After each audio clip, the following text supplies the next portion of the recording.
السلام علیکم ورحمۃ اللہ وبرکاتہ۔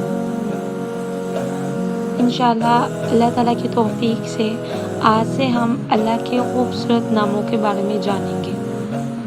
سوال یہ پیدا ہوتا ہے کہ اللہ کے ناموں کے بارے میں جاننا کیوں ضروری ہے؟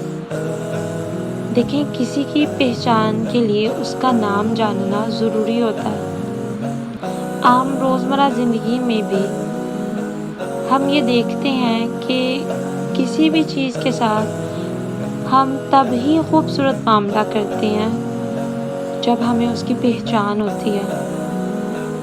اللہ تعالیٰ نے بھی جب حضرت آدم علیہ السلام کو دنیا میں بھیجا تو پہلے کیا کیا تھا؟ حضرت آدم علیہ السلام کو چیزوں کے نام سکھائے۔ مقصد کیا تھا اس کے پیچھے؟ تاکہ جس دنیا میں وہ جا رہے ہیں، وہ بھیجے جا رہے ہیں، ان کو اس کی پہچان ہو۔ اگر ہم اپنا جائزہ لیں تو انسانوں کے ساتھ بھی ہم بہتر معاملہ تب ہی کرتے ہیں جب ہم انسانوں کو جانتے ہیں۔ جس پرسن کو ہم جتنا اچھے سے جانتے ہیں اس سے اتنا اچھے لیول کا، اتنا ہی اچھا درجے کا اس کے ساتھ معاملہ کرتے ہیں۔ یہ تو تھا معاملہ، یا یہ تو تھا ہمارا تعلق چیزوں کے ساتھ، انسانوں کے ساتھ۔ ہم پر سب سے زیادہ حق ہمارے اللہ کا ہے، جس نے ہمیں پیدا کیا، جو ہمیں رزق دیتا ہے، جس کی طرف ہم نے لوٹ کر جانا ہے۔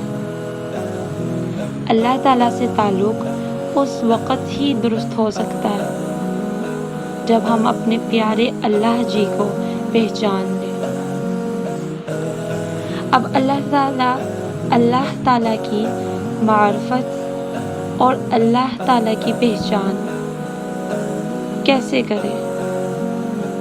اس کے لیے اللہ سبحانہ و تعالیٰ کی صفات اور اس کے پیارے پیارے ناموں کو جاننا بے حد ضروری ہے۔ اللہ تعالیٰ سے دعا ہے کہ اللہ سبحانہ و تعالیٰ ہمیں اپنی معرفت نصیب فرمائے اور اپنی پہچان ہمیں دے دے، اپنی پہچان ہمیں کروا دے۔ آمین یا رب العالمین۔ اور ہم نے کثرت سے دعا بھی کرنی ہے اللہ تعالیٰ سے کہ اللہ سبحانہ و تعالیٰ ہمیں اپنی معرفت کا نور نصیب فرمائے اور اپنی محبت کے چاشنی نصیب فرمائے۔ آمین یا رب العالمین۔